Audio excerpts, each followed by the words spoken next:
avez donc un Vinicius qui vous aligne. La dernière fois qu'il a marqué, c'est le 4 octobre. Donc, un attaquant de cette envergure vous aligne une succession de 941 minutes sans marquer un but. Vinicius veut un salaire de superstar. Il dit qu'il lui faut au moins 30-40 millions d'euros. Mais la réalité sur le terrain, c'est que il ne fait pas le contre-pressing, il regarde les autres, il veut jouer à la star, et sur quoi, aujourd'hui même, il ne parvient plus à aussi les faire. Rémi Ngono, avant de vous laisser la parole, un peu de chiffres sur les 8 derniers matchs du Real Madrid. C'est 3 défaites, 3 nuls, 2 victoires. Le bilan est quand même pas terrible. Benjamin Moukandjo parlait de la gestion de joueurs. J'ai en tête, évidemment, Jude Bellingham, il y a 2 saisons, qui était l'homme fort de ce Real Madrid et qui aujourd'hui est peut-être un petit peu déclassé. Mais aussi la gestion de 2 Brésiliens de l'équipe comme Rodrigo, on ne sait plus vraiment où est sa place, et le jeune Hendrick, qui était le remplaçant du numéro 9 du Real Madrid la saison dernière et qui disparaît quasiment de l'équation cette saison. Est-ce que c'est ça aussi le problème actuel du Real Madrid ? C'est l'un des problèmes. Parce qu'il faut quand même dire que ça commence par faire beaucoup, parce que on a vu que Vinicius, depuis son ballon d'or, n'est plus exactement le même. Depuis qu'il a perdu. Oui, depuis son ballon d'or volé. Il n'a pas gagné. Depuis octobre 2024, pour être précis. Il n'est plus le même. Et cependant, il n'applique pas beaucoup les consignes. Parce que quand vous voyez que le système de Xavi est fait sur le pressing. Or, on a vu quoi? C'est une équipe qui oublie parfois même le pressing. Il est obligé d'appeler que les gens devraient aller un peu plus haut. Donc, sur le plan de la préparation physique, je me dis quand même qu'il y a eu quelque chose, il y a eu un relâchement dans la mesure où d'ailleurs des joueurs finissent un match et ils s'écroulent. Ils sont même assis sur la pelouse. Donc, il y a ce problème-là. Mais ils ne veulent pas sortir. Hein. Mais maintenant, ils ne veulent pas sortir, même s'ils sont... Maintenant, quand vous parlez de la gestion des 2 Brésiliens, mais il a accordé, il faut déjà savoir que avec Rodrigo, ça commence avec Ancelotti. Il n'était plus totalement dans les plans. Donc, Xavi arrive... Depuis l'arrivée de Mbappé. Voilà, justement aussi, où finalement... C'est vrai que c'est le grand perdant de l'arrivée de Mbappé. Oui. Mais n'oublions pas qu'il a quand même enchaîné une série de matchs incroyables, presque 30 avant de trouver les filets face à une équipe de Manchester, donc où on a tiré d'ailleurs une seule fois. On a cadré une seule fois, c'est-à-dire que c'est la première fois que cela arrive au Real depuis quand même la saison 2003-2004, que le Real ne cadre qu'une seule fois. Donc, si le Real, avec autant d'attaquants, a des problèmes offensifs, cela veut dire tout simplement que c'est parce que les attaquants ne sont pas efficaces. En commençant par Vinicius. Ils ne sont pas collectifs. Plutôt. Ils ne sont pas efficaces. Parce que, regarde le cas de Vinicius. Tu vois, par exemple, contre Celta Vigo. Il est devant les buts. Mais le gars, il a envoyé un bolide. Il y a de sacrés ratés. Qui, jusqu'à présent, ça se retrouve entre 2 planètes, soit Mars, soit Neptune, ou même, on me dit que le ballon devrait se retrouver à la Lune. Un manque d'efficacité, vous dites. Oui, La Lune, c'est plus proche. Donc, quand vous essayez de regarder ça, vous avez donc un Vinicius qui vous aligne. La dernière fois qu'il a marqué, c'est le 4 octobre. Donc, un attaquant de cette envergure vous aligne une succession de 941 minutes sans marquer un but. Alors, le but du football, c'est de marquer le but. Kylian Mbappé n'est pas là quand il vous laisse les possibilités de pouvoir marquer. Contre City, Mbappé était absent et ça s'est ressenti. Donc, c'est ça le véritable problème aujourd'hui, c'est-à-dire que Vinicius veut un salaire de superstar. Il dit qu'il lui faut au moins 30-40 millions d'euros. Mais la réalité sur le terrain, c'est que il ne fait pas le contre-pressing, il regarde les autres, il veut jouer à la star, et sur quoi, aujourd'hui même, il ne parvient plus à éliminer les faire, ce que vous faites comme analyse, à Jude Bellingham. On parle de star du Real Madrid d'il y a 2 saisons, il y a l'arrivée d'une nouvelle star qui est en train de s'accaparer aussi un petit peu l'attention de ce club, et je me dirige vers vous, Xavier Barré. Est-ce qu'il n'y a pas un problème de compatibilité, j'ai réussi à le prononcer d'un coup, de joueurs ? C'est ça le fond du problème, en fait. Mais on l'avait senti déjà la saison dernière avec Ancelotti. Mbappé arrive en superstar dans un collectif qui fonctionnait plutôt bien. Alors c'est sûr que Kroos avait arrêté, c'est quand même un élément important. Modric aussi est parti depuis. C'est quand même les 2 moteurs des succès du Real Madrid de ces dernières saisons qui sont partis.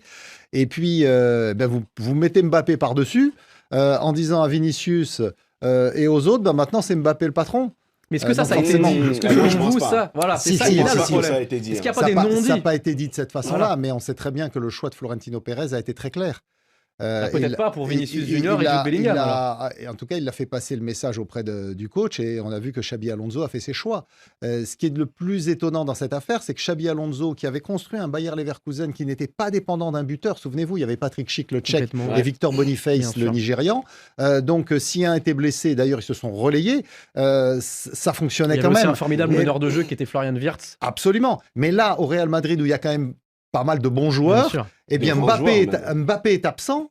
Alors, ça ne les a pas empêchés, quand Mbappé était là, de perdre contre le Celta Vigo, ce qui est l'accident.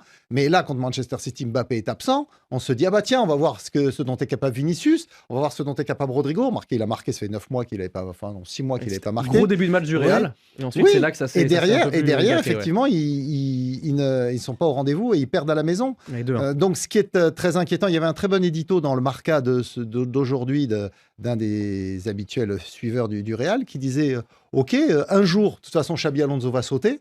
On ne sait pas exactement quand, mais il va sauter. Mais quel que soit le remplaçant, de toute façon, la situation est inextricable.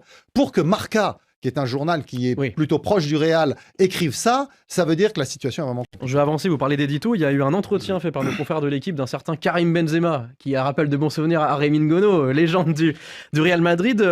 Il y a des propos de Karim Benzema qui sont intéressants. Et Rémi, je veux vous entendre là-dessus. On l'a interrogé sur la connexion, du coup, entre les grands joueurs du Real Madrid, Bellingham, Mbappé, Vinicius. Il dit, je le cite, ce qui leur manque, c'est juste une connexion. Chacun doit savoir ce qu'il doit faire sur le terrain. Est-ce que c'est pas le problème actuel du Real Madrid? 3 joueurs qui veulent tirer la couverture. N'oublions pas que Karim Benzema, dans cette équipe-là, avait déjà dit à Mendy de ne même plus envoyer de passes. Car il joue contre nous, Vinicius. Vinicius contre Junior. nous. Donc, nous nous retrouvons encore dans la même situation Oui. aujourd'hui quand on parle de Kylian Mbappé. Eh bien, si Kylian Mbappé n'est pas là, c'est-à-dire que vous vous rendez quand même compte que Il gagne pas. c'est Il marque pas de but. 25 buts Ouais. qu'il marque. Et les autres, ils ont marqué, Ouais. tous les attaquants réunis, c'est 20 buts. Il y a une Donc, Mbappé il y a un dépendance. véritable problème. Ouais. Donc, il y a cette connexion dont vous parlez. Pourquoi? Parce que vous constatez, par exemple, que quand Mbappé vient côté gauche, et d'ailleurs, on voit ça au niveau du PSG, quand un joueur est en train d'aller vers un autre côté, l'autre directement prend une autre direction. C'est-à-dire qu'on interchange les On ne se positions. marche pas sur les pieds. Or, qu'est-ce que Vinicius fait? Il reste. Lorsque Mbappé est là, lui, il reste là, il cale là, il ne réussit pas à bouger. D'ailleurs, vous avez pu voir comment est-ce que, avec Rodrigo, comment est-ce que Rodrigo s'est retrouvé dans la même position que lui. Imaginez qu'il y avait, par exemple, Kylian Mbappé.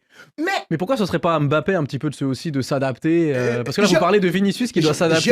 Je vais vous dire une chose. Dites-moi. Surtout qu'il y avait un Peut-être avant-centre que- quand même. Hein. Il y avait Gonzalo. hein. Peut-être qu'il y a quelque chose que les gens oublient. Mbappé est la solution du Real. Parce que si Mbappé n'était pas là, ce serait catastrophique. Pourquoi? Parce que je vais vous dire, et c'est ce que les gens ne regardent pas, l'équipe du Real prend trop de buts. Et défensivement, c'est pas facile. Hein. Trop de buts. Eh oui. C'est-à-dire que Après, ils ont beaucoup de... on oublie Je qu'avant vais apporter l'arrivée... de l'eau au moulin de Rémi Ngono. Ils ont beaucoup de blessés, C'est et clair. notamment Oui. 5 arrières, 5 Ouais. défenseurs. Non, sont blessés. c'est même 7. Mais la faute à qui? Également à la direction. Pourquoi? Parce que, première des choses, n'oubliez pas que Carlo Ancelotti s'en va étant hué. Lui qui venait de remporter tout. Pourquoi? Parce qu'il s'est retrouvé dans les difficultés avec la défense. Et quand, justement, Xabi Alonso arrive, vous allez voir qu'au mondial des clubs, le Real va montrer toute sa fébrilité de telle sorte qu'il va encaisser pour une saison 78 buts. Ce qu'on n'avait pas vu Exact, depuis les années des Galactiques, donc les années 2000. 2000. Donc, ça veut dire quoi? Vous êtes un président. Vous partez prendre des défenseurs qui sont déjà usés. C'est-à-dire, vous prenez, par exemple, Alaba, qui ne va jamais jouer. Non, mais Alaba, Il est c'est blessé un moment au Bayern. qu'il est là, Là-bas, Ça fait un c'est. moment qu'il est là. Mais attendez, vous partez prendre Rudiger. Vous avez vu le Ah, nombre c'est- de fautes que Rudiger et les pénaltys Le qu'il provoque. penalty Et est il est assez toujours blessé. exceptionnel. Vous avez votre capitaine qui est déjà vieux et qui lui-même est Dani blessé. Carvajal. C'est-à-dire Carvajal. Blessé et suspendu et- après ce qui s'est passé contre le Celta Vigo. Voilà. Et maintenant, vous partez prendre, par exemple, quelqu'un, comme on aime toujours prendre ce qui est gratuit, alors que c'est on ça a vos beaucoup d'argent. problèmes, c'est que Oui, vous aimez ce qui c'est-à-dire est que vous, gratuit. Ted Et Alexandre, après, il donne des leçons et tout, et au tout. Barça. Bon, donc, Hein? pour moi, Il donne des aujourd'hui, leçons de recrutement, pour monsieur moi, Ngono, au on Barça. peut avoir Hein? beaucoup d'argent, mais j'ai toujours dit la fondation d'une maison, comme Carlo Ancelotti, quand Et on il va a finir gagné avec là-dessus. le Real, Allez-y. c'est toujours la défense. Or, aujourd'hui, nous avons trop de blessés parce qu'il y a Problème de trop défense. de vieux, trop de usés. Problème de défense. Et il y a un proverbe africain Allez-y. qui dit « Un lit en or ne soigne pas les blessures ».